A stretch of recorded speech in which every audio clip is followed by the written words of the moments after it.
So, guys, folks, I want to welcome everybody back to the Luncheon Society. Here's what's coming up before we jump into this. Next Monday, on the 2nd of November, we'll have Ben Bradley Jr. and Richard Wolff of The Guardian for kind of a pre-election fun thing. I think it'll be a lot of fun. And the 12th, we'll have John Callis of JPL, and John's on the call right now. John ran the Spirit program, the rover programs, both Spirit and Opportunity. He'll give us an idea what's going on in Mars now, what is planned for the future. And something completely different, I think something very cool. It's a friend of ours, Alicia Stryker. She's been on the call several times. She's, I guess, Joyce Carol Oates' best friend. Every time we have Joyce on Luncheon Society, if we have it in person, Alicia's standing next to her. She's a well-regarded poet, who's a poet laureate of the state of New York. We're going to pack the place with poets. It'll be poetry in New York. And then we might try to work one more in, and then we'll just kind of go dark until the beginning of January, when we start off every year with Mike the Caucus, as we have for the past, I don't know, 20 plus years. So we're pleased to have Jack Devine. Jack has joined us. This is his 4th time, and he's got a bio that reads out of a John le Carré novel, it seems. President of the Arkin Group, acting director of the CIA, former head of the Worldwide Operations, head of the CIA's Afghan task force, chief of the Latin American division, and just goes on and on and on from there. We've supported this book in the past, which is called Good Hunting, and that is a very good book about, it should be handed to anybody who is interested in getting into his field of work as the first book they read. And we're just excited to have him again, quite frankly. And as we head into this very animated political time, I wanted to reach out to Jack to get his thoughts on what we see in terms of foreign meddling or foreign intervention into American elections, to see if it's, there's a difference between just passing along active disinformation and going further to actively impacting ballot totals. And I wanted to get him, I want to get his thoughts, and we've got a good group here. I think what we'll do is we can, let's see, we'll just do a quick couple of introductions, just no more than a sentence or two, and we'll start off with Larry Berman.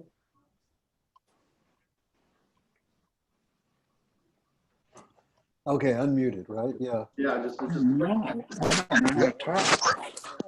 You want me to, Larry Berman, Bob's former professor at UC Davis almost 30 years ago, who graciously has allowed me to still be his friend, and the author of one spy book about a spy, Pham Xuan, Vietnamese, a Vietnamese spy during the war. Roger Kaplan, you're up. I'm Roger Kaplan. I'm an entertainment attorney in Los Angeles area, and just someone who appreciates intellectual discussions and being in the know.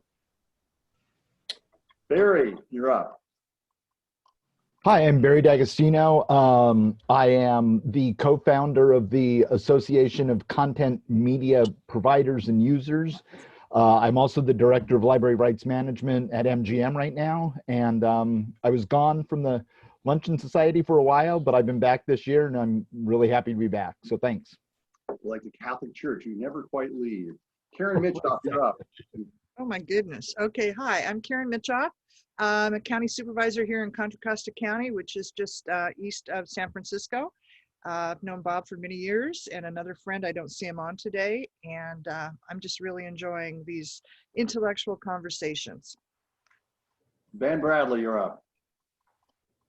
Hi, I'm Ben Bradley Jr. I was a reporter and editor with the Boston Globe for 25 years, writing books full-time these days, most recently a book on the Trump and the 2016 campaign. I'm currently working on a biography of Daniel Ellsberg. Waleed, you're up. Waleed Nasruddin. I run operations at a case company called Pelican and do some business advising on the side. Fantastic. Janice, you're up. And you're on mute.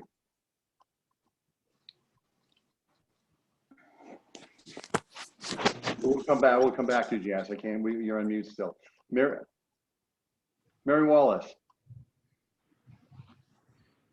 I am a new attorney, raised my kids, and I'm a new attorney in the state of Washington looking to do environmental and climate change law. And I've been going to Luncheon Society events for years and just love the intellectual challenge. So I'm super excited to hear today's speaker. John Callis, you're up. I'm John Callis. I'm a physicist at NASA's Jet Propulsion Laboratory here in Pasadena, California, and previously was the project manager for the Mars Exploration Rover Spirit Opportunity. And I'll be sharing more about that later in November with all of you. Yay. Sandra, you're up. I am Sandy Barkin. I'm an emeritus professor and graduate college dean from the University of Iowa and a program officer from the Department of State's International Visitor Leadership Program, and currently obsessed with this election. So eager to hear what you have to say. As are we. Jim Hurd, you're up. Hi, Jim Hurd, grew up in Washington, D.C., worked with breakthrough technologies like a flying car company and a company that stops cows from emitting methane. And my dad, old friend of my dad's I knew was Morris Oldfield, who briefed Kennedy every day of the Bay of Pigs from British intelligence. So been very interested in the intelligence community. Always loved TLS. Wonderful. Margot, welcome. You're on mute.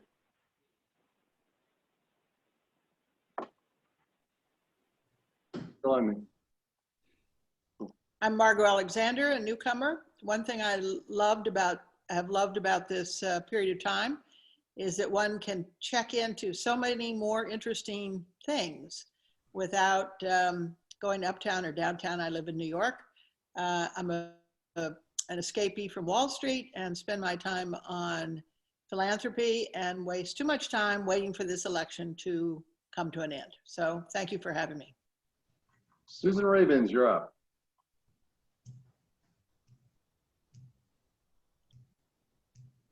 Susan Ravens. I'm a psychotherapist in Berkeley and a writer, and I've been coming to the Luncheon Society for years and just really enjoy it.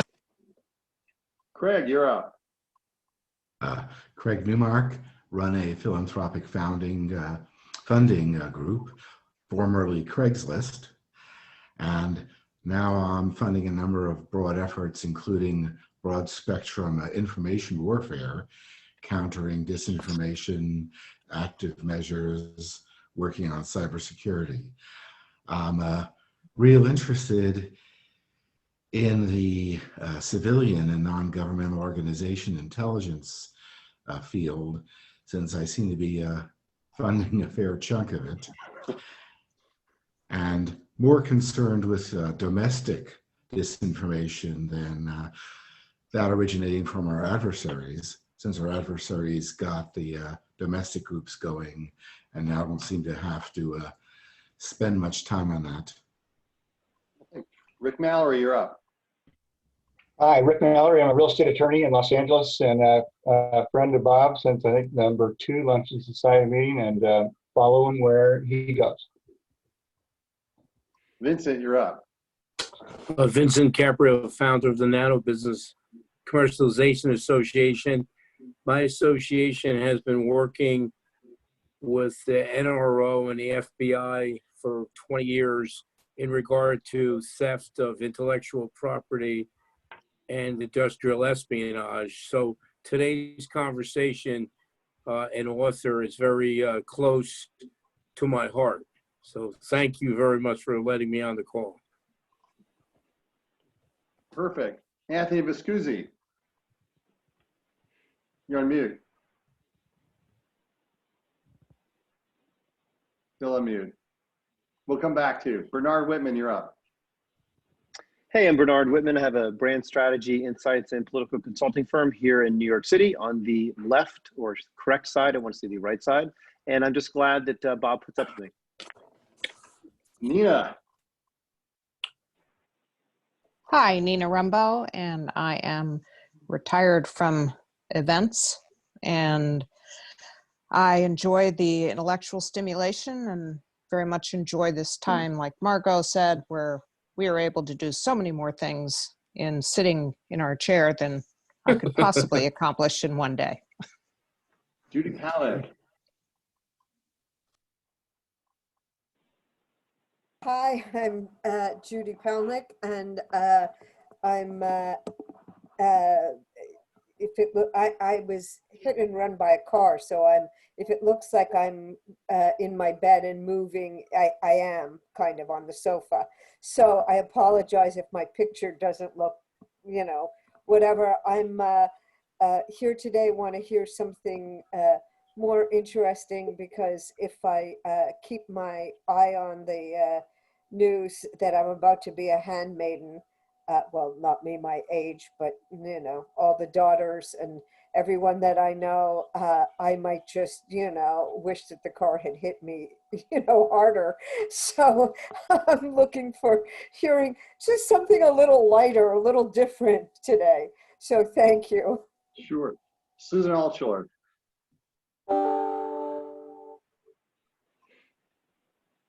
I know she's there. Well, we'll move on here to Nancy Friedman. Hi, I'm muting my face. I'm a former journalist and current name developer in Oakland, California. And Evan? Hi, I'm Evan Zimmerman. Right now I'm the founder and CEO of Drift Biotechnologies, a startup doing microbial genetic sequencing. I also invest in startups and love hearing interesting people, interesting conversations. So been to a bunch of luncheon societies before, and I'm very grateful to be here again for what seems like it's going to be a really awesome one. Great. Now there are two people here. I don't know who they are. One is ends in a phone number 54159. Another person iPhone 2. So they feel like we're playing. One's the Russian embassy, and the other is the Cuban embassy. Okay, good. Well, that's been solved.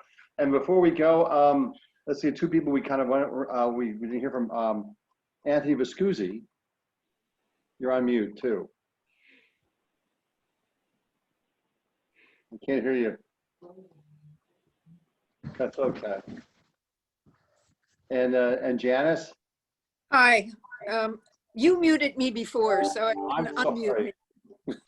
I was saying I keep promising Bob an updated bio, but there's really, with COVID-19, I was volunteering a lot, but I'm was a career military officer. Final assignment was in Iraq in Baghdad with the military police company and the military intelligence units, and came back to the United States and have been trying to rectify some of those situations. Believe it or not, I just want to make one point. We still hold some prisoners down at Guantanamo Bay, Cuba. And they continue to have these ridiculous trials and nothing seems to be resolved. But I'm interested in what you have to say today, Mr. Devine. I'm really looking forward to the luncheon. Okay, great. I'm glad. Okay, so Jack, it'll be the same drill as last time. You talk for about 5 minutes, and then the rest of the time. Yes. Bob? Oh, yeah, Anthony. I'm the iPhone 2. It's David Furshine. Oh, David, there you are. Okay, if I can go. And yes, you're on. Can you see me? I can see you right now perfectly. There you go. And Anthony? Yeah, Anthony Viscusi, quick intro. Yes, you have heard, I thought you had heard me several times, but yeah, I am. You see a wrong name there. That's the name of my wife. My name is Anthony Viscusi rather than Margot Viscusi. I'm a long retired Merck executive. Okay, great. So so the rules are pretty simple. Jack will talk for about 5 minutes on the subject, and then it'll be Q&A. So what we do in the Q&A piece is we go up to the we go up to the chat section. Just put your name in the chat section, or just go to the chat function here. And then what we're going to do, we're going to put everybody on mute. Hey, Bob. Yeah, I'm sorry. Did Can I somebody? go too? Of course, go ahead, yes. Yeah, David. Yeah, David Furshine. I'm CFO of an actual cold fusion company that is actually making repeatable You kind of low energy nuclear reaction heat. Can you hear me? yeah, you're Can you hear me? out. Jeez. Yeah, we have a power outage here in Marin County today. Oh dear. So Can you hear me now? Yeah, I can hear you now, but don't worry about it. We'll just kind of Hold on. roll with it. David, we got it. We heard it. There you Jim, go. you tell him. Jim, you tell him. 5 seconds. Brillouin is a great company that does cold fusion, low power, Low energy nuclear reaction power technology. Yeah. Yeah. There we go. That's actually working. It's actually working. There you go. That's good. Well, Jack, I want to thank you for joining us today. I want to make sure you had a quick intro of everybody around the table. And what we'll do is for those who want to ask a question, go to the chat functionality, put your name up there, and that's how I'll manage everything going from there. And before we begin, we'll take a quick, we'll just jump into this. Jack, thanks for joining us. Well, thank you. It's a great pleasure to be back. A fascinating group of people. There's a lot of questions I would like to ask the group, but we'll save that for another day. I actually was going to talk for a longer time, but I think you're right, Bob. 5 minutes, the sooner we get the questions, the better. Actually, I had a bite to eat with my wife before we got on, and she said, keep it to 5 minutes. So I followed your instructions and hers. It's very interesting. Craig, it was interesting about your focus on disinformation and so on. So my career was a long career at CIA, 32 years. Bob touched on it. And someday we could talk about how I got in. I'm an accident, actually. Only with hindsight, when I wrote the book, that I realized I truly did belong in that agency. And I think I did well, so maybe it worked both ways. But half of my career was abroad. I was in 7 countries, 5 of them as the chief, which they call chief of station. But when I went back, and again, going to good hunting, one of the reasons I wrote the book, it was about the action part. The CIA and the intelligence world, although it's largely the CIA and the military has some role in it as well in modern times, but it's divided into espionage, spying, and the other part is action, doing those things that the President of the United States deems necessary in support of the national interest. It's the one that's very controversial. It's the one that seems to get CIA in trouble. Most CIA officers, 95%, have nothing to do with the action part. But when you look at budgets and its history, one of the reasons the CIA is at the table in the White House and elsewhere is because of its ability to get things done. It's very controversial. In the book, I lay out the principles. When do you use force? When do you use action? Now, what's interesting today is we're talking about interference in elections by the Russians. That is pure covert action. And, it's something that I spent half my career on the action side, and it's one of the reasons I can write books and talk to the Luncheon Society, because most action operations actually become public at some point. So I was in Chile when Allende was overthrown. I was reluctantly dragged into the Iran-Contra affair. Then I led the hunt for Pablo Escobar.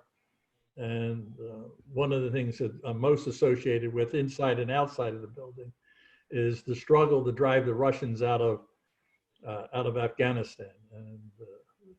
And putting the stinger in was under my tenure. So the Russians know me well. They're not particularly fond of me, although I did have a friend in the private sector with Russian.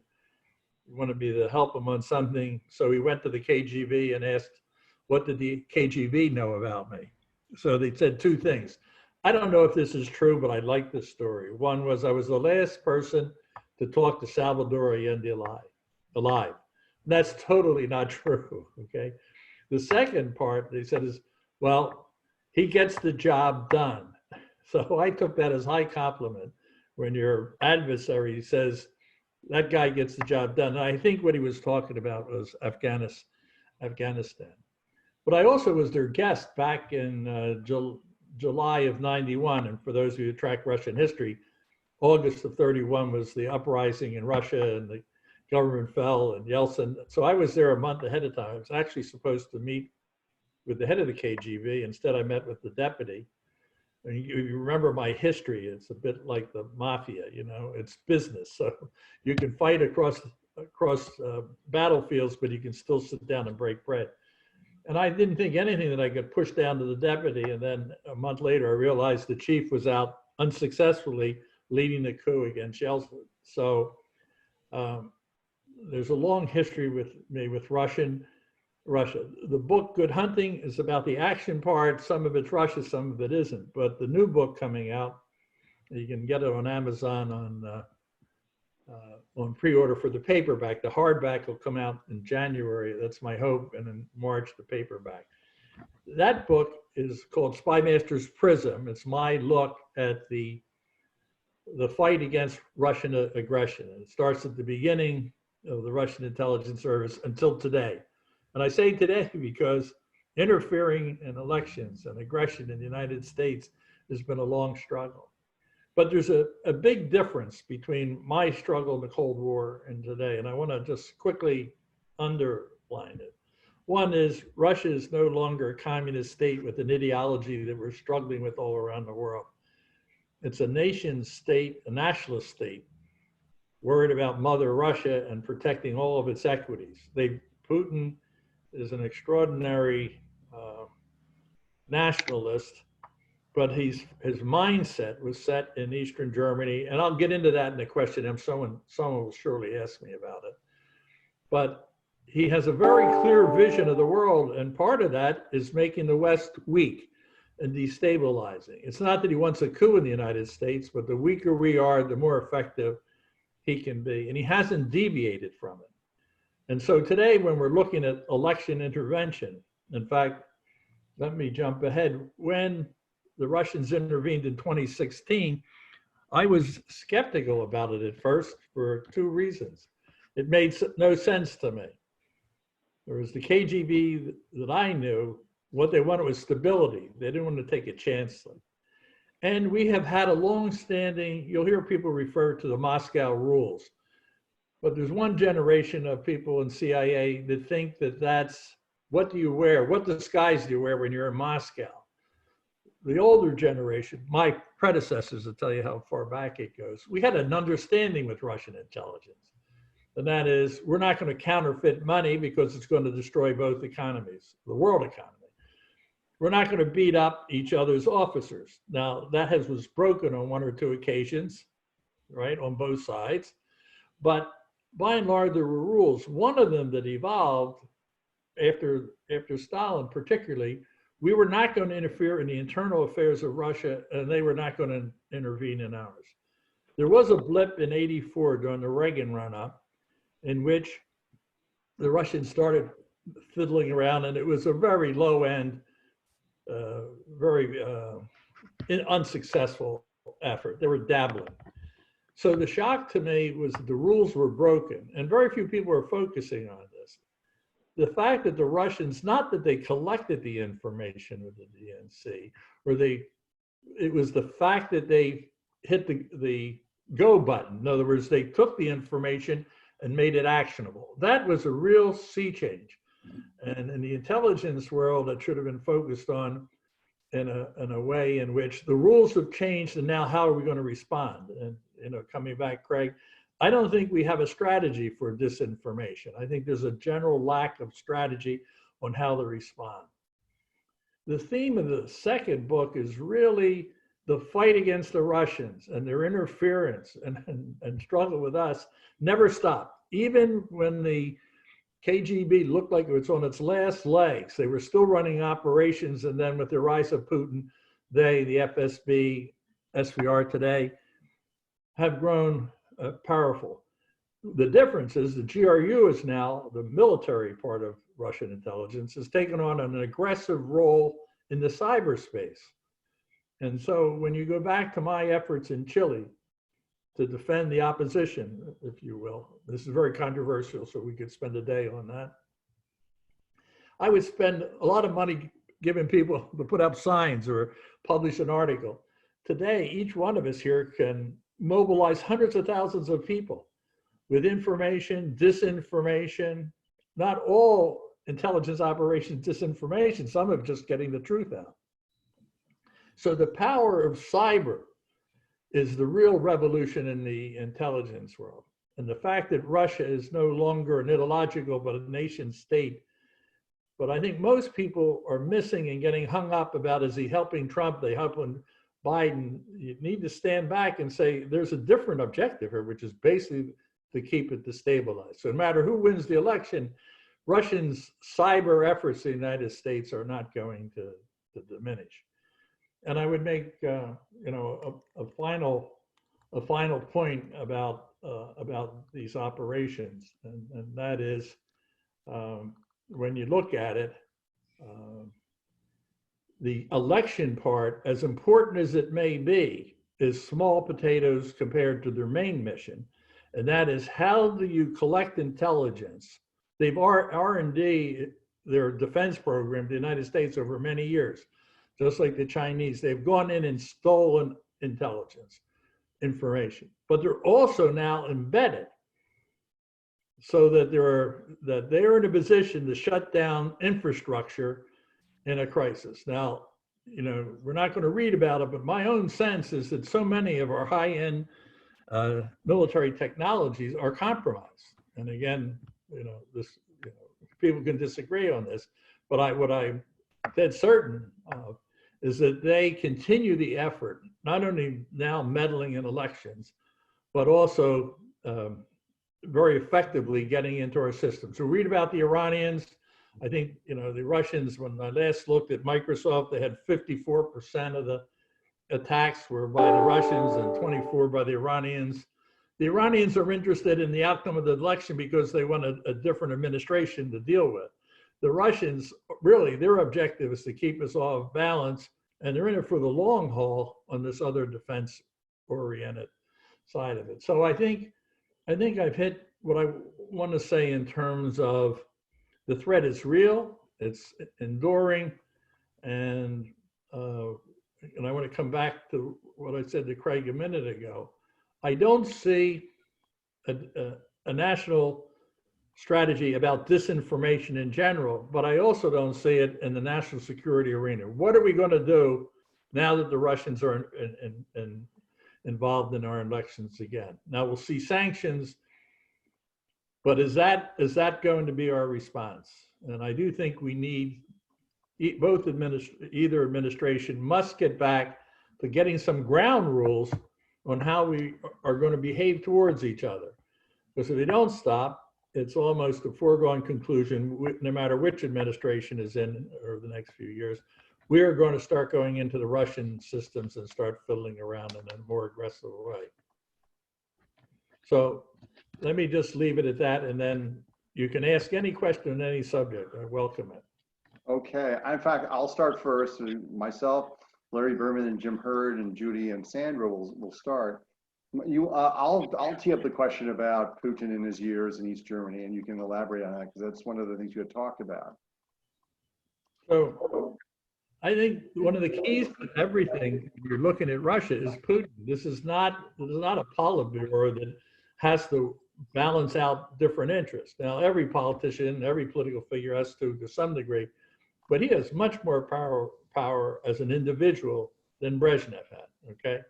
So, but, you know, you have to go back over his career. He wanted to be in the KGB. You know, I quote him in the book somewhere, you know, once a KGB officer, always a KGB officer. And I would say the same about a CIA real professional. And what he's saying isn't that he's on their payroll. What he's saying is, I look at things through that prism. And I think he wanted to join the KGB. He was rejected. He was too young. He eventually got into it. And then he was assigned to East Germany. Now, the KGB guys that I dealt with over the years, you know, and whether it was Rome or Buenos Aires or Mexico City, you know, they were Westerners. You know, they liked fine wines. They enjoyed the West. I think they gave up on communism many years earlier. But when you go to Dresden in the 80s, you know, you're going into sort of the real Cold War. You know, Le Carre makes his books about by Germany and East Germany. Why? Because there was 100,000 spies in East Germany. I mean, so, and who was the main spy? If we go stick with Le Carre a bit, and that's Wolf. Marcus Wolf, the head of the East German service, was Carla. And he's the one that, you know, came up with swallows and Romeos and suborning diplomats. I mean, it was a darker aspect of intelligence. So Putin isn't growing up in Paris and London and those sorts of places where you're internationalized. You're really into the Cold War. So the wall came down during his time there. The KGB basically collapsed. He was destroying files. His whole being was about being a Russian and a KGB officer.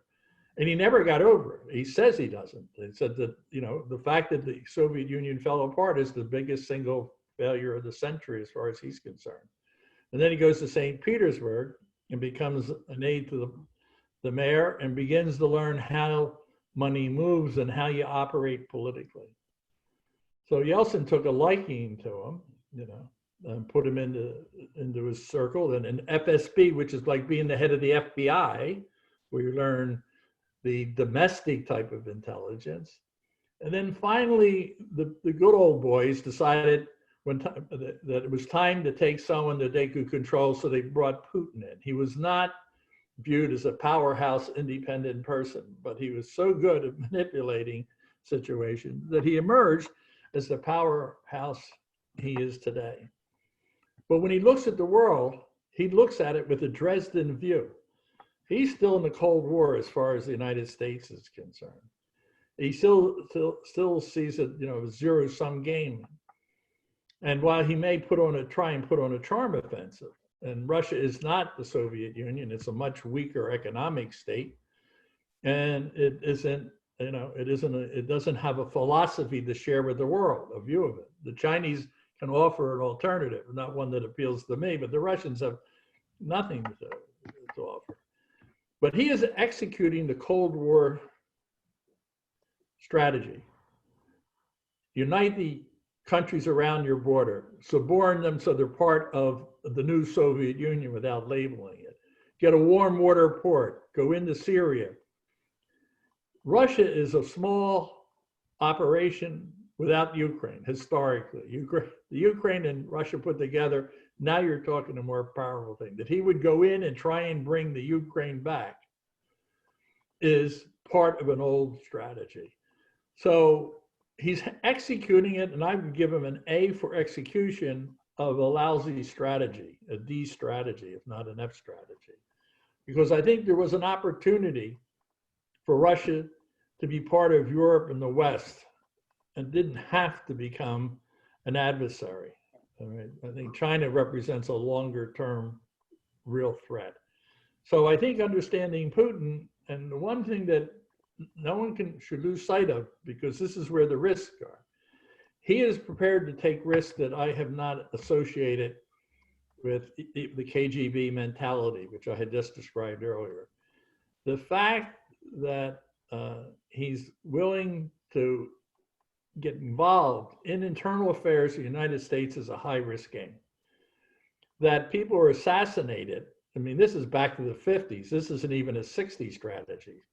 You know, that he has the audacity to do these things makes it, on one hand, it can be effective until it doesn't work, and then we have a real crisis. So I think he has to be careful of where the lines are. And I think I see him as a more powerful, more dangerous adversary than not the country, but in terms of leadership, he's a very formidable adversary. Wow. Larry Berman, you're up, and then Jim Hurd. Larry, you're up. Thanks. So Jack, I'm going to actually change my question because of something you just said. I was going to ask you about presidential daily briefs, having lost a case in the Ninth Circuit, arguing for the presidential daily briefs during the Vietnam period. But I'm interested in, if you, as an analyst, could you talk to us about the veracity of the story about Putin putting bounties on US troops, number one, and Trump's response to that story, which has been silent, really, leading to the question of, do you think, as many people on Twitter and elsewhere say, that Putin has something on Trump? That is, there's no other rational way to explain Trump's behavior towards this adversary who is clearly trying to destabilize in many ways the United States political system. The only reason I'm laughing, Larry, is in the intelligence business, one of the big mistakes is, and it's also true in policy, if you think the other guy's rational, you don't allow that maybe he isn't. Yeah. You got to allow that things are rational. In fact, let me deviate totally. When I had the Good Hunting was going through the process, you have to send your book before the PRB, the Public Review Board. And literally, the head of it said, Jack, you have to understand that this is an irrational process, right?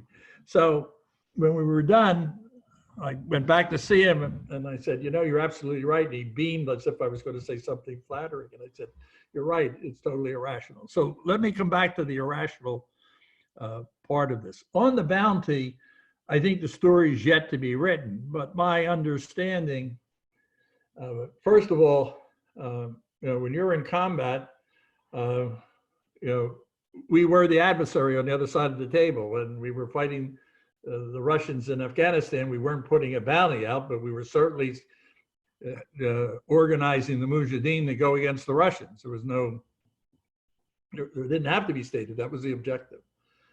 So I would allow on the other side, was it stated that explicitly, or was it take out the Americans as part of what you do? Now, I think this story evolved because of a debriefing of two people. And I think at the first blush, it looked like a solid, there is a bounty. I think what happened, and that's why the story died, is it became less of a certitude.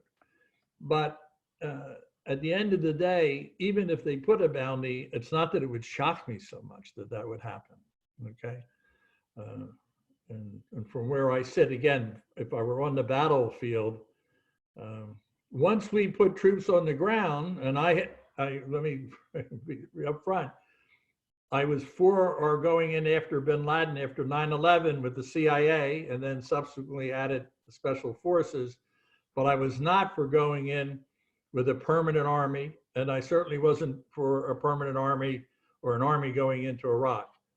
And one of the reasons I advocate for covert action is to try and fill the void before we put troops on the ground. So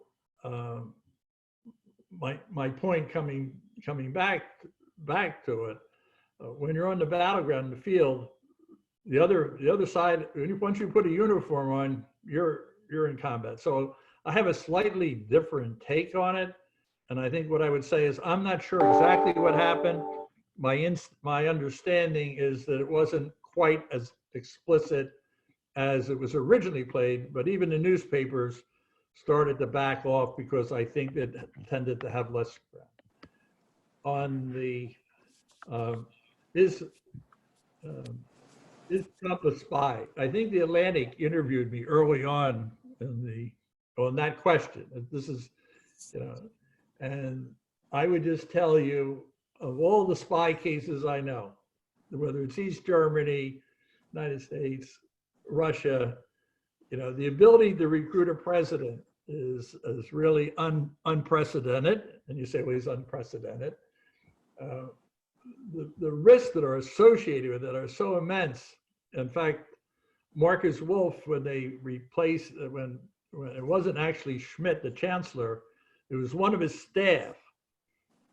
And when he was recruited, and then that led to the fall of the government. And when it fell, Marcus Wolf said, well, what a disaster, because I brought down the government because I contributed to this. So the point is, it's very hard for me to conceptualize that you get a president of the United States. And if your point is, and I know this is out there, you know, is he a recruited agent, or does he have, I know the second side of the story is, well, he has investments in Russia and therefore he's compromised. I actually think it's rooted in something else. And that is, I think he actually believes he can charm Putin.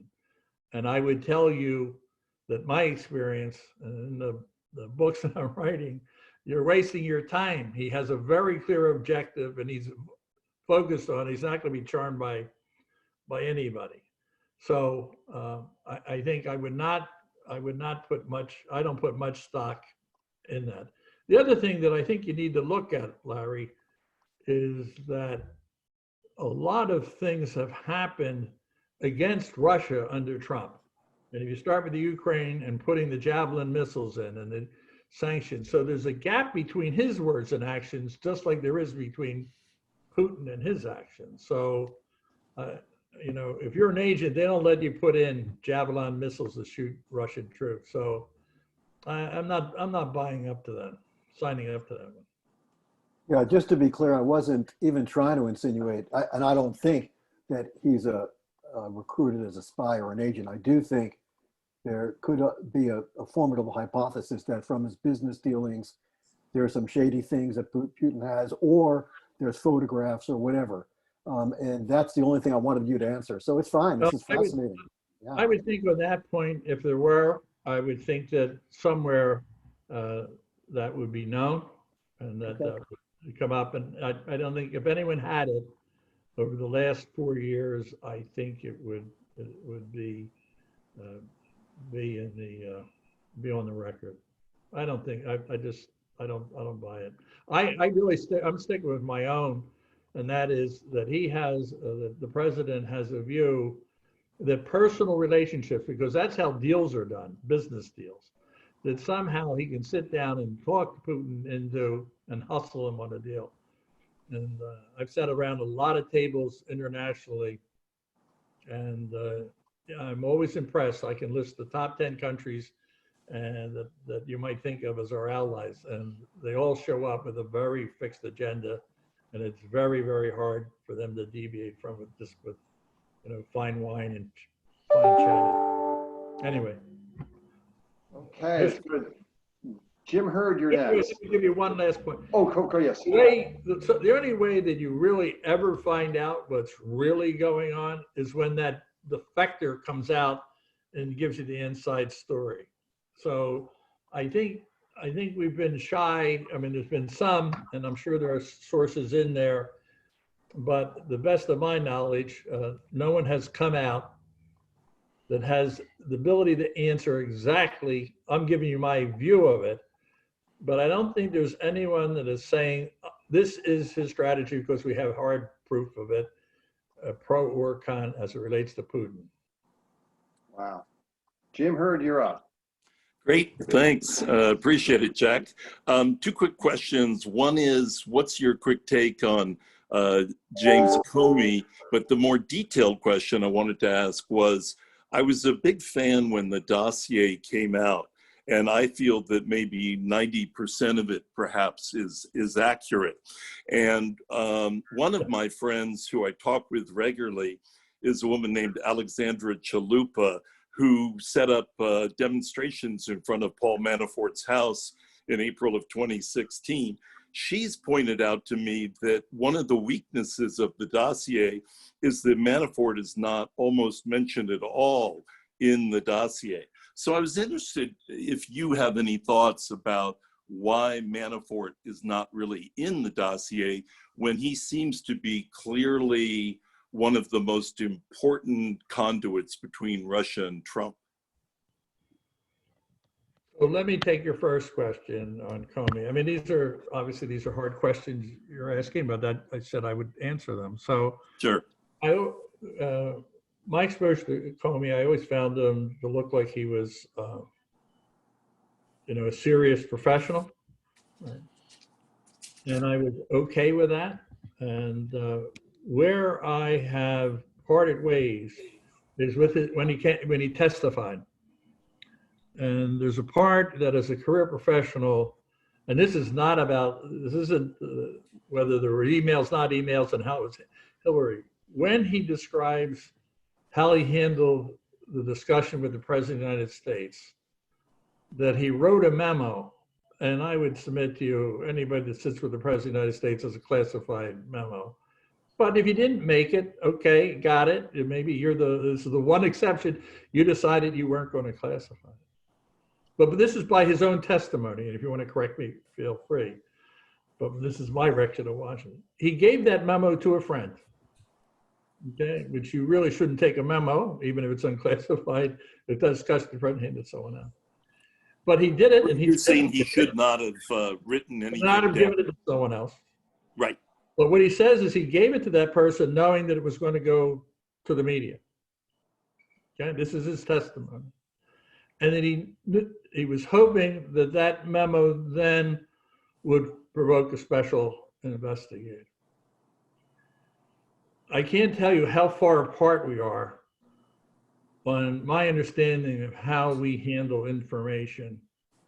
And I think, you know, and that he said it in a way that he didn't see anything wrong with it, sort of defies my understanding of the man, which I cannot reconcile. But I would tell you, if I were in a position inside the government, wherever I was, I mean, I think that that's abuse of power. So I changed my view over the course with them, and people make mistakes, but that's kind of a big mistake for a policy guy. So I can't tell you where I was at the beginning saying that, you know, he was a straight shooter and got the bad end of the stick. That to me is, in the intelligence business, in the CIA, I mean, that's an outrage. I'll leave the Bureau alone. I mean, that is really, that if I were the director of CIA or operator, went out and gave a story to media, that's action. You're in covert action. You're no longer a professional. So I don't understand it to this day.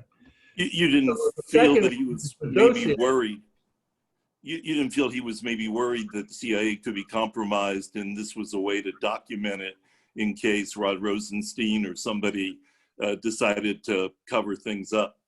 You know, the other thing I did is I thought they did a pretty thorough job. I mean, I don't know how many million, 43 million, or they went through and looked a lot. I think in the book I did a great lens talking about all the compromises. I mean, the efforts that they made. The Russians tried everything they could. I mean, it's not funny, but if you're looking at it as a spy, they're running around trying to find people that know Trump so they can get into the next government. They're doing that today. Those 200 hits, the Chinese, the Russians, they're all trying to find people that are going to be in the next administration, right? So, and that's what I would do. But they were so blatant, they lose their credentials. The dossier, I always thought from the very beginning was a bad document, and I'll tell you why. In the business, you have fabricators, right?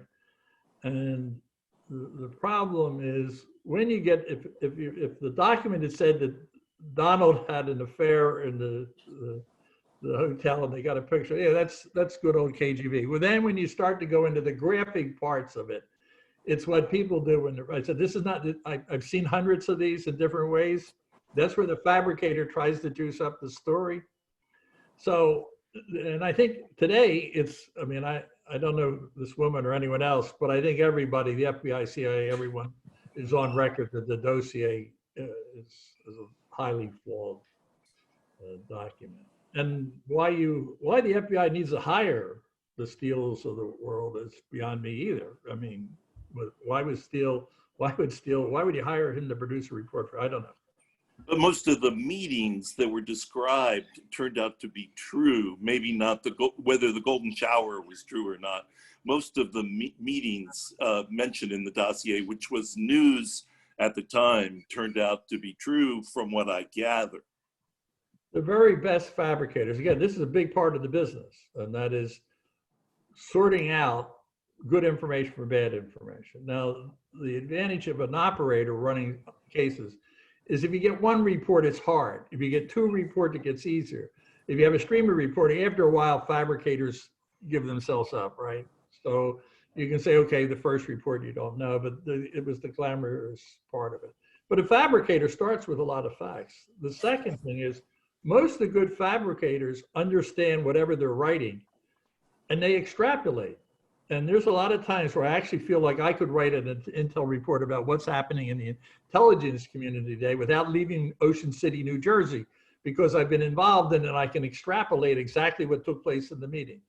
And maybe I'll get it right 70% of the time. So, that to me, that's a discredited report. Sure. And Okay. there's a lot of the traditional ways of doing things jump the track, and I'm hoping we get back. Who was it, Margot? Someone said let's get back to normal, whatever that is, right? But there's something the institutions look like they jumped the track a bit here. Okay, so we have Judy Palnick, Sandra, we have Janice, and we have Mary Wallace. Judy, you're up. I've changed my questions now since your dialogue, but I'll come back to this just because a couple of things struck me from all this conversation. One is obviously the disinformation plan and destabilizing. Somehow it appears to me, whether intentionally, they must have seen that Trump was a rube, and that seemed like, you know, he was fodder for that. I mean, you know, I'm in movie story creation, and, you know, ironically, I've been trying to mount a project on Kitty Harris. I don't know if you know who she is. She was the foremost Russian-Canadian spy through the, anyways, you know, she never got caught. I mean, you know, so my suspicion about all of this is that, you know, there are fabricators, there are people. I suspect all of this and this disinformation must have had, has a larger purpose that we all think either that we don't believe that they're acting now, or we don't trust anymore on what we're hearing because we don't know if it's real or not anymore, which is just as frightening. So my question about the destabilizing and where you went to after all of that was, you said that our military and our equipment and our machineries are somewhat also destabilized, that they're listening in, and those are all modern warfare is, so that frightens me. And so I wanted you to talk a little bit more about that. And I also wanted to talk about, are they aligned perhaps with Iran in that way? Because, you know, who else is there to align with? I mean, they're not going to align with the Chinese, and they're not going to align with, you know, North Korea. He's on his own thing. So would it be Iran? Would it be the nuclear? Would it, you know, what's your thoughts about that? Judy, I have 4 or 5 big questions for me. Okay. Well, let me start up here, and that is, let's just forget even the intelligence community for a minute. Disinformation, the amount of disinformation has increased exponentially. Information, many of you are in the information business. Not only is the intelligence business revolutionized, the information business has been revolutionized. And the amount of disinformation that's out there, let's start with the good information. Just collating, integrating, selecting out good information, I mean, is a formidable task. We're drowning on information. So then you add to this, I mean, I love the fact that we have internet. Who doesn't? I mean, I would have controlled the world if I was the only one that had the internet. I know there's an oxymoron, and I was the only one that had the cell phone. So I mean, I really had to work hard to get 1/1000th of the impact. So the amount of disinformation, the speed with which it multiplies, and this is what I'm worried about. It's like, how do we get a handle? And I thought, Craig, that's what you're talking about. How do you get a handle on the macro issue of disinformation? Then how do you get a handle on it, on targeted disinformation as it flows into our system? And I think, again, someone can correct me, but I don't think we have a strategy. And this is not a Republican Democratic issue. This is one of those things. You really need bipartisan support. I'm a big bipartisan guy. We talk about covert action. I would tell you, don't do it unless you have bipartisan support. That's my it'd be my 8th point, but it doesn't, can't get it done without it. So there needs to be, this country, its leaders have to come together and talk about how we're going to handle the massive amount of information and disinformation. So, a lot of it's not about national security. It's just cruel information, bullying. There's so much out there, that we don't have a handle on.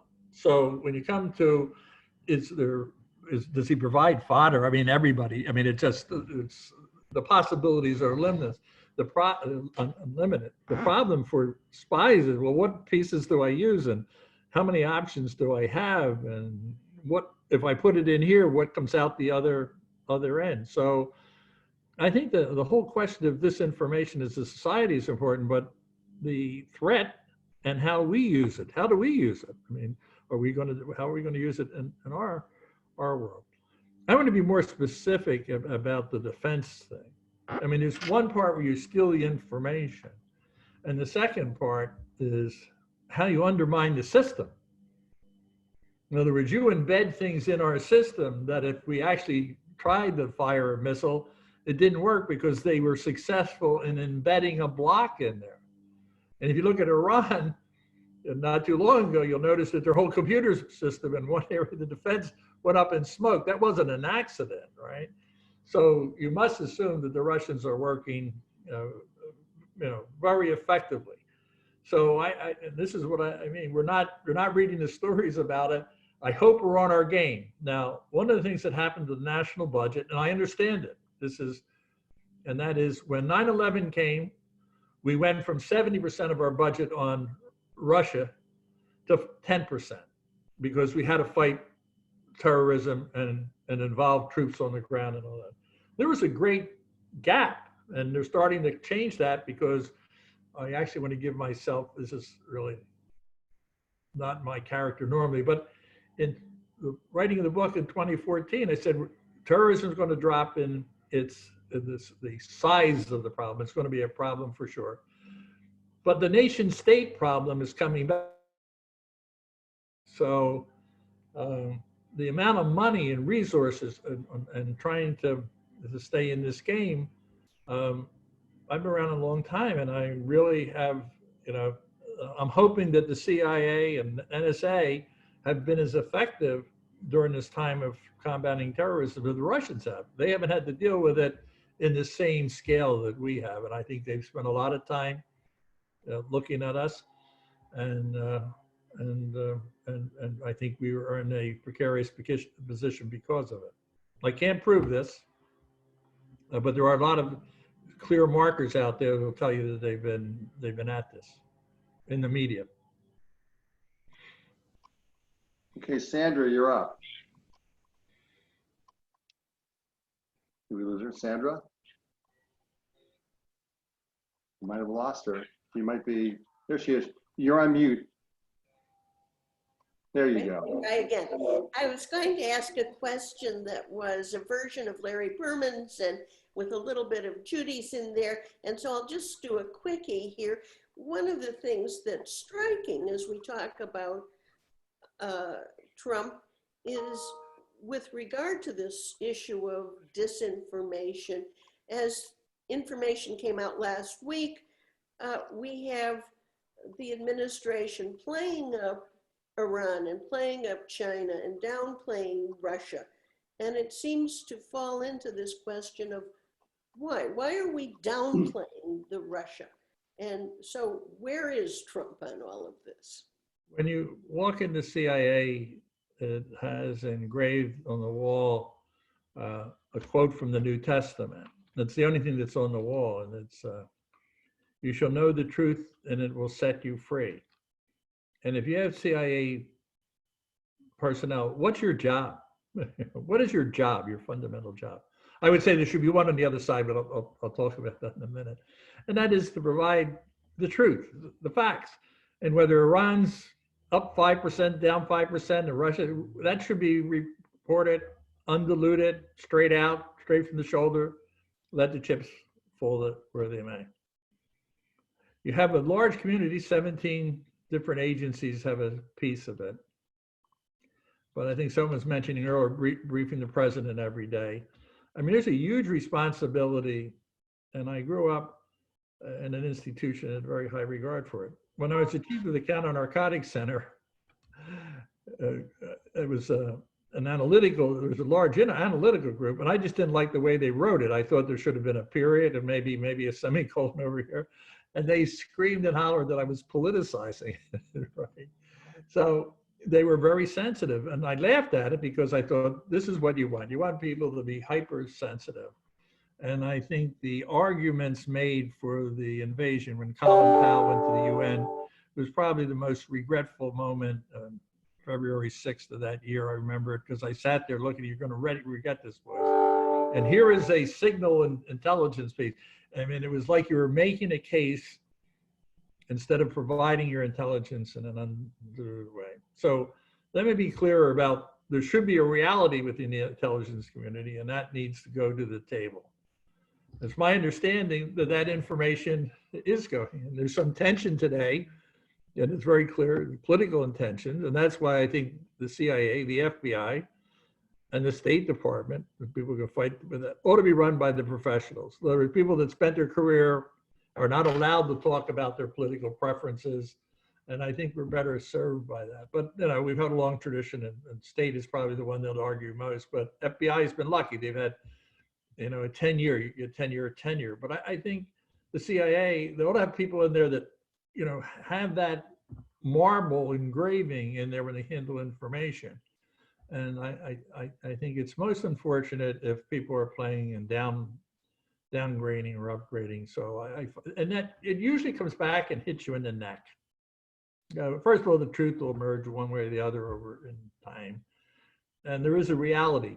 Resources have to be matched up against real threats and so on. So, you know, I think we're in the silly season of the year where, you know, people are running around, you know, doing crazy things, and it impacts on intelligence, and I'm regretful, but, you know, and declassifying, you have to be very careful. I mean, I remember, and they were trying to declassify documents from the Kennedy assassination, right? And you know, we're fighting over that. But you know, today, you know, you got to be very careful when you declassify prematurely. Let me just clarify the part on Kennedy, so no one thinks there was a conspiracy, because I think there's a couple of conspirators among us. And that was, a lot of times it was provided by foreign governments, so you can't part with it unless they say part with it. And if it's like signals intelligence, it's a really hard thing, even 100 years later. We should be like Social Security, declassify after 75 years.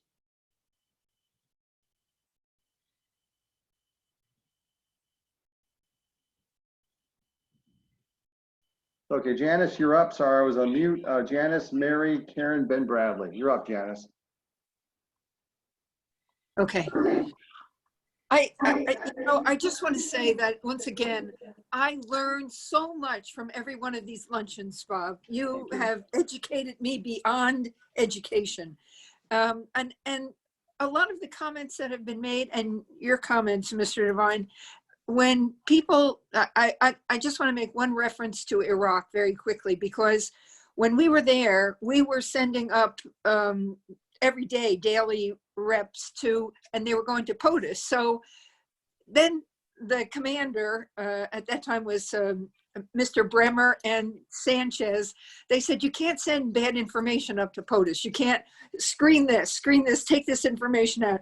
But it was talking about troop strength and everything else that was really important for replacements or how they were going to fight the war. They were asking unimaginable missions, and the numbers, the readiness levels of the units was decreasing, but we couldn't send that information up. I said, this is ridiculous. We're sending them a candy store version of information. How are they going to make decisions on that kind of thing?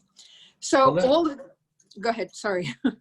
No, go ahead, please finish. And then when I was watching the impeachment hearings, and it was like a carnival in there when they were talking about the Ukraine, and when they actually heard the comments, and I felt like they were maybe in the back of the people that were giving testimony were probably thinking, who's going to be elected? So what do I need to say in order to keep my job in the future? it was tough to see the difficulty of the players at times. So.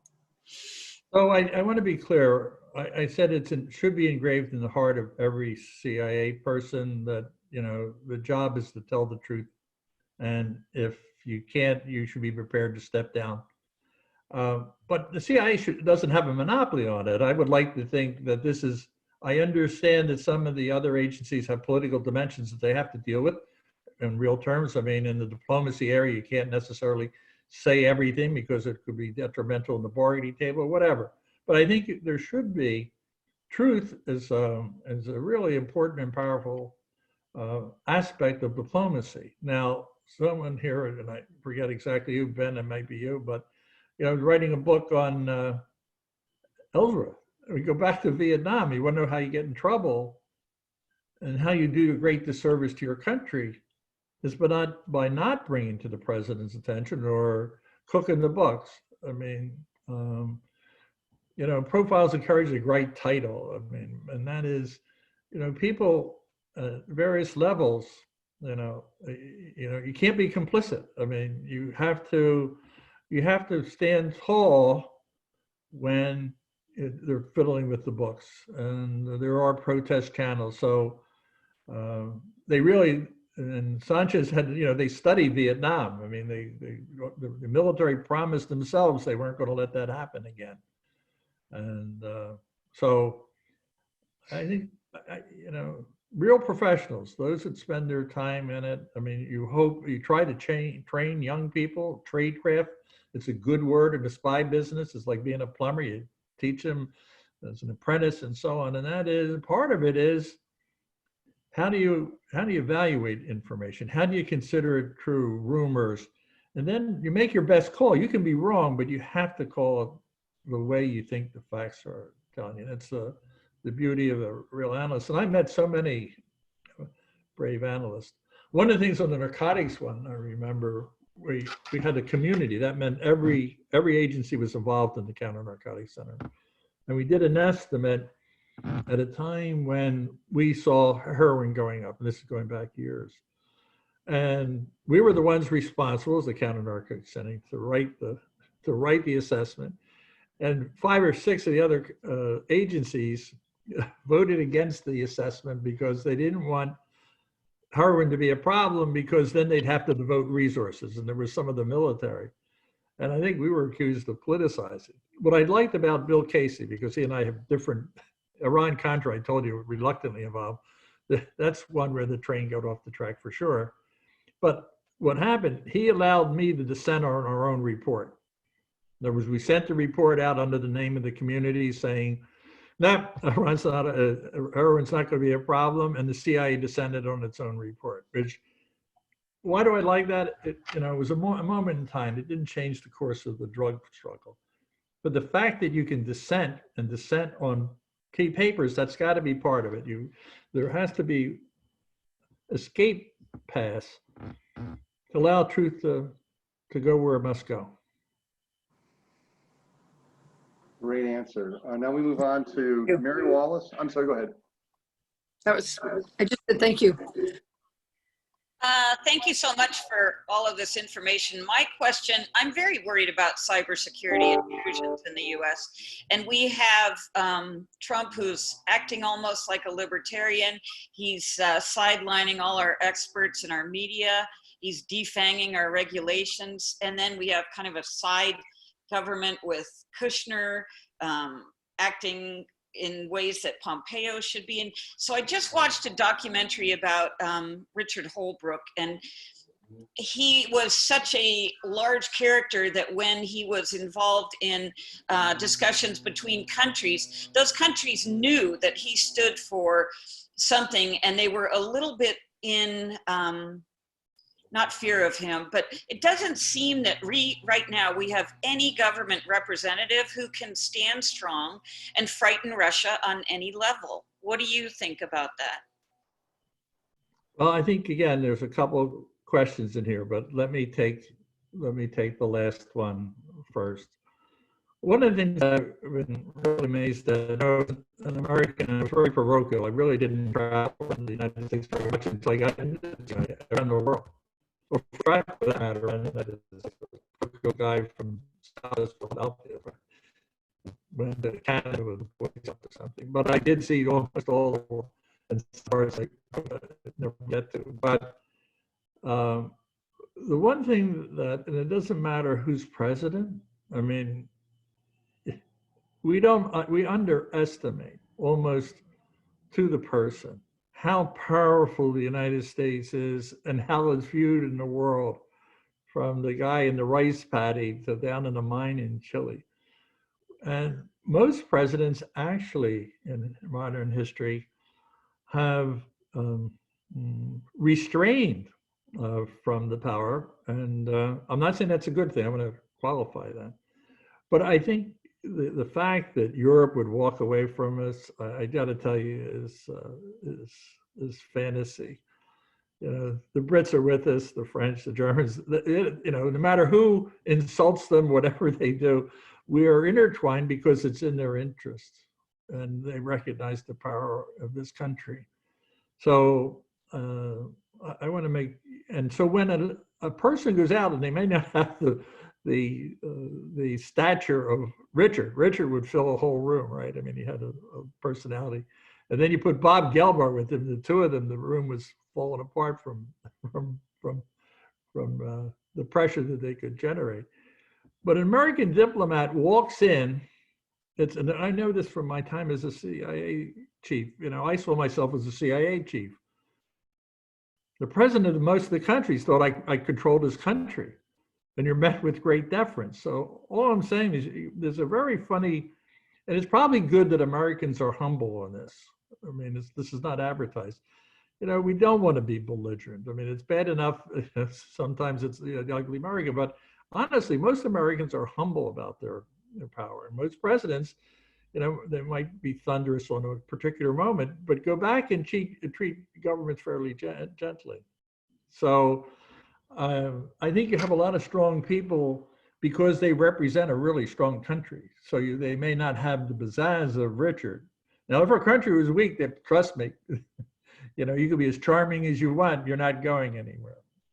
The strength of the CIA is tied to the strength of America. If America's weak, CIA is strong, or diplomats are weak. So I think this country is strong, and it's populated by a lot of people who know how to exercise it at the working level. All right. The second, if you find the second point is about, you know, the functionality of government. And I'm just going to make one statement. I put out a newsletter, the most expensive newsletter in the world. It's like costs nothing. So, and some say that's what it's worth, but it's my way of sending a note out to all my clients. But every week we put out other news. In other words, let's leave Trump aside. What's happening in Nigeria today? It's really what's happening with Irwa. I mean, these are issues that, yeah, they're in the paper, but we're trying to single it out outside of the American, you know, American domestic policy. So in January of 16, I wrote that the President of the United States is going to get stronger and it's going to be more about nationalism. But the piece that I got wrong, which I wish I had gotten it right, was that my experience is many presidents come in with ragtag band of people, right? You know where they got them during the campaign. You know, Reagan's, you know, one of the most powerful presidents in history at the end. But let me tell you, the first year of those who were around, it wasn't really a great year for him. You know, Clinton was probably scratching around, and Bush maybe had the advantage of. It's really usually a rough year as you get people in place and all this. But the second year, and if you look at Reagan, and I looked at the people in the foreign policy were very far to the right, and then they moved to what I would call, you know, centrist right, right? So my prediction was that the bureaucracy is powerful and that it eventually wins. In other words, the bureaucracy, the career professional that studies bananas, when you get around to negotiating with Ecuador, the banana expert carries the day. Or if you're doing missile defense, the experts, over time, feeding information, the White House prevails. So that was the one I got wrong, because I think the mechanism, and it's someone else will have to study. I think there is someone that has a book out on the NSC director or some directors, but it's actually become less functional. I mean, I think each NSC director, instead of moving towards the consolidation with the government, has gotten further apart, and I think that's unfortunate. So, I'm not sure. I'm not going to get into the conspiratorial. I'm just saying to you, because of many people decided in the Republican Party they weren't going to go to the Trump administration, and in the first round, those that did were from the far right end of the spectrum, and normally what happens, it moves to the center, and I think that didn't happen. So there's some real people that have great respect for the administration, particularly the director of CIA. I know that'll cause a lot of consternation here, but that's got to be one of the toughest jobs, and it's been done extremely well. But I think the running of it, I mean, the government runs itself in many departments. You got to realize the post office doesn't really need the cabinet to run, right? And neither does the CIA, but you want to be in line with policy. But you need a functioning, and it's more about the mechanics of how you make government work that I think I misjudged where we are, and I'm quite surprised that we haven't worked our way through in the 4 years with the A team. I'm not impressed. Let me just take that totally out. I'm not impressed with the mechanism. I'll jump in for 1 second before we go to the next group of Karen, Ben Bradley, and Craig. But yeah, you're right. When you have an administration start off, you usually start off with an A team. You have the A team, you have the B team, and then you have dinner theater.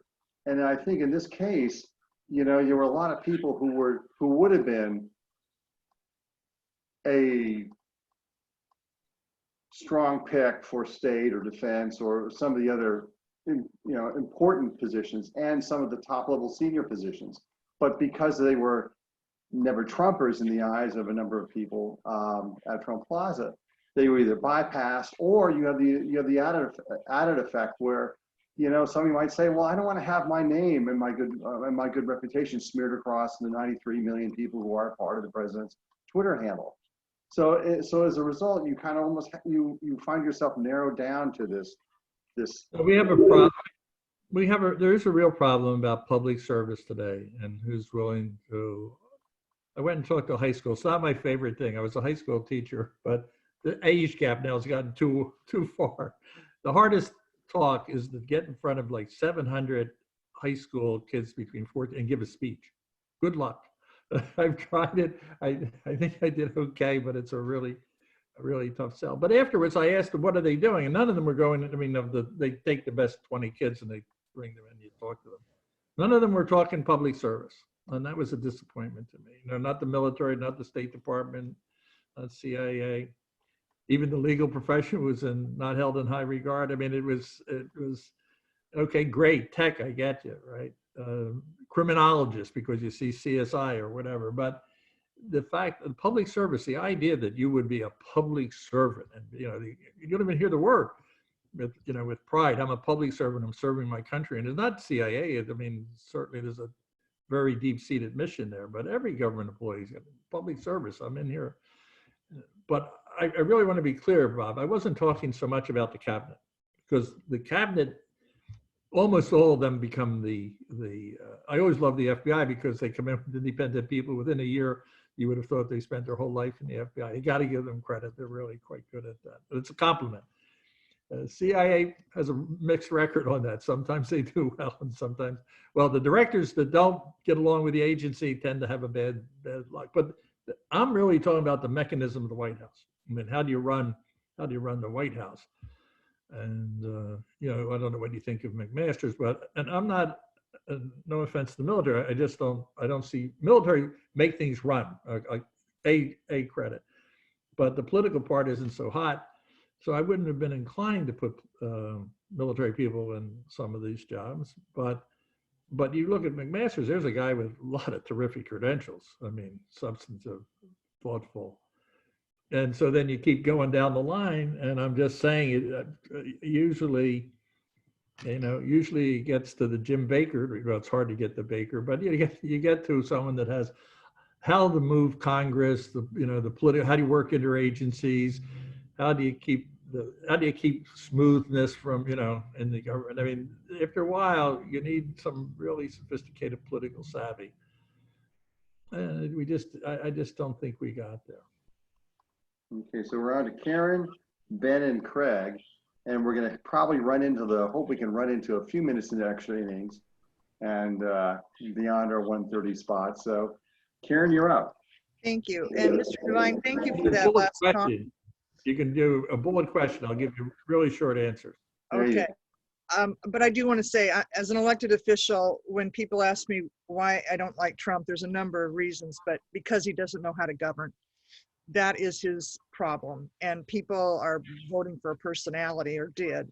And it makes those of us in local elected government, our jobs so much more difficult. And so thank you for recognizing that. My question goes back to something you said earlier on about the fact that the United States doesn't have a strategy for how to deal with all this cyber problems from our adversaries. And so my question is, given how much technology we have, is that because of the culture at either the CIA or the National Security Council, or lack of leadership by the president? I know you mentioned in a number of your comments that it didn't matter who was in office, but is Mr. Trump just refusing to understand that? I mean, we can get into the whole Russia thing, but your analysis of why that is. But Karen, I was actually saying even one step beyond that I think it's a society. We politically, Republicans, Democrats, we haven't come up with how are we going to deal with this, whether it's as a policy question. Yeah, as a policy question. How far are we going with Facebook and Twitter? I mean, where are we going with all of this? I mean, I don't think we have a strategy. I mean, we're having hearings. We're trying to figure. There's not a simple answer. If I had the strategy, I certainly would write an op-ed tomorrow morning, right? But this requires people that really know this is a highly technical issue. So I think it's the manifestation of it comes into the intelligence community as well. But you have a cyber command now, so you have to centralize it. I mean, that much I think I know. You've got to centralize. There's risk in centralizing, but the question is really a political question as well. How are we going to use it? What are we going to do? What are we going to do with our cyber? Are we going to bring down Iran? Are we going to bring down? I mean, how are we going to use it? What are the limits to our use?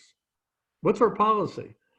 If Russia does something, we're going to respond. I mean, how are we going to respond? So I think the problem with politicians, let me reframe this, say the more. Okay, I'm used to it. No, but I was going to put an age factor on this, and that is, and just let me use a company. Many of the CEOs of traditional companies have no idea how technology is working. But I mean, in other words, each generation, even within the company, you have to go down. It's an inverted pyramid. The smartest people on what's really going on down in the cyber area, down at the bottom, right? The people at the top, are still having, their, board meetings and so on. And even they don't even know how vulnerable they are. Now I put myself in that category. I try, right? And I have people that really know their stuff and help other people, but. So I think it's hard. I think, and then I'll pick on Schumer and the rest of Congress. But, do they understand? I mean, who understands? I mean, don't put me on the committee. I'll just say that right up front. Get it to me when you have it all worked out and you need me to tell you, okay, move right or left. But I mean, I just think it's such a profound, complex issue that as a nation, we don't know what are we going to do? How do you deal with bullying? I mean, how do you allow people's whole lives to be denigrated online? I mean, where's the restraint? So, and yet you got the free speech amendment. If you're in the journalism, everything goes, right? So I guess I think it's in this realm. Now, Russia doesn't have this problem. Neither does China. No, because they just have dictators that tell them this is what we're going to do. Yeah. You have capability, and the president or the chairman says, yeah, apply that capability. We are, and God bless us for having it. Democracies have great strength historically over dictatorships. Dictatorships eventually collapse. Hopefully democracy, seldom. But the point that I'm making, where we are now at a disadvantage is, and I'm not proposing we change it. Democracy is, it's like kind of a stumbling block on how to deal with this new world. But when you have bipartisan, I want to come back to that. We had a bipartisan committee. This is, trust me, there's not truth on one side and lies and deceit in the other. We need, there's plenty of that on both sides. You need to get together. There wasn't a Cold War, but this is one of the things. I could go down, be brief in Congress, and the Democrats were as hawkish as the Republicans on what we were going to do in Afghanistan. We need to get back to some things, not everything. You can fight over certain social issues and so on, but national security issues. And on this one, I said, you really, and the leadership isn't the president.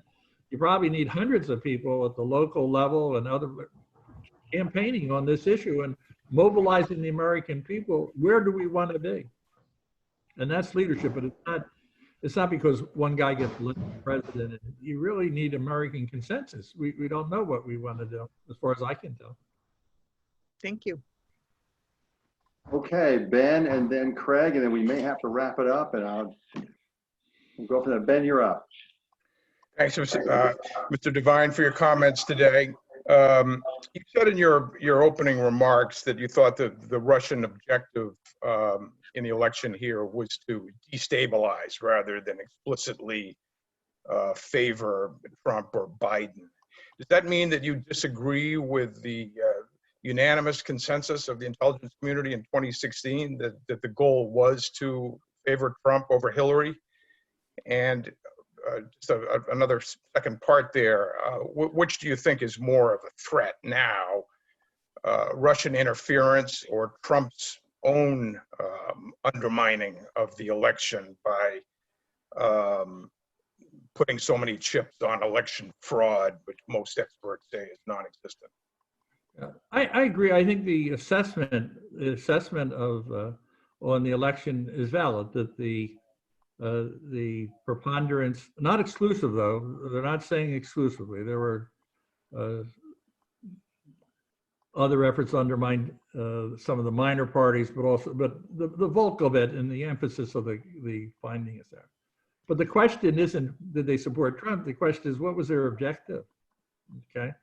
And what I'm saying to you is, I think their objective is to create, and I think I would fine tune destabilize, because destabilize has a finality about it. In other words, you destabilize and it collapse.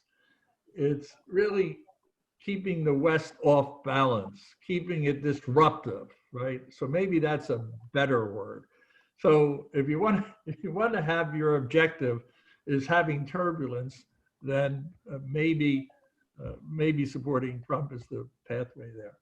And I think in the case of Putin, I think he was genuinely, this is with hindsight, genuinely angered by the Democrats and what he saw as a violation of the Moscow rules. In other words, we were meddling in his country. Now, the truth of the matter, the CIA was not meddling. I've seen nothing to support such a thing.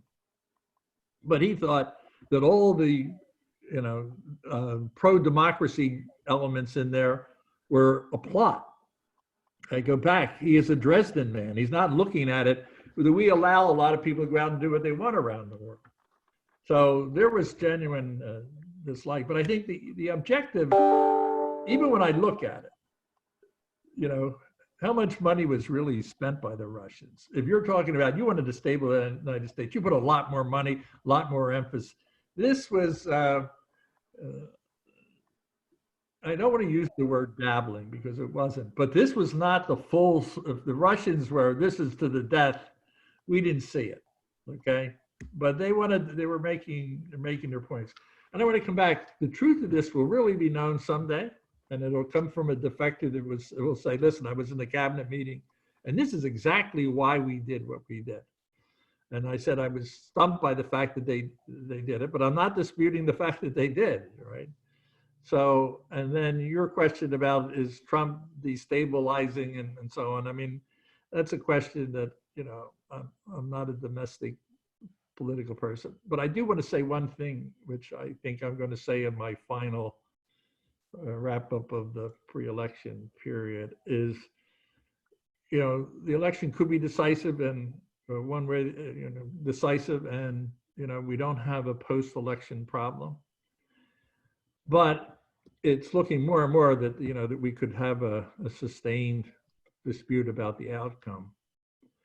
But I'm optimistic, and I'm optimistic that the institutions of this country and all of its key agencies and the military, CIA, defense, justice, and the Supreme Court, whether Amy's on or not, I think they will support the genuine winner of the election. So after all the back and forth, I think I'm giving the benefit, not the benefit that I know how the people in my old agency, and I know I've been living with the military and the state. There's a genuine, the people put their lives on the line for this country because they believe in it, and they are not going to falter if the returns of this election look like they're being taken by either side. So I think it will be, so if there's some optimism, while we may have a rocky November, I think the winner of the election will be the inaugurated on 20 January. Right. Thank you. And the last piece of the pie goes to one Craig Newmark. And then we'll wrap things up. This is a very long story, but there's some optimism here. There are people, because I've seen them firsthand, in loose networks of people from the government, like NSA, DOJ, FBI, who are working with people in NGOs tracking disinformation and cybersecurity, working with people in industry who are trying really hard to do the right thing.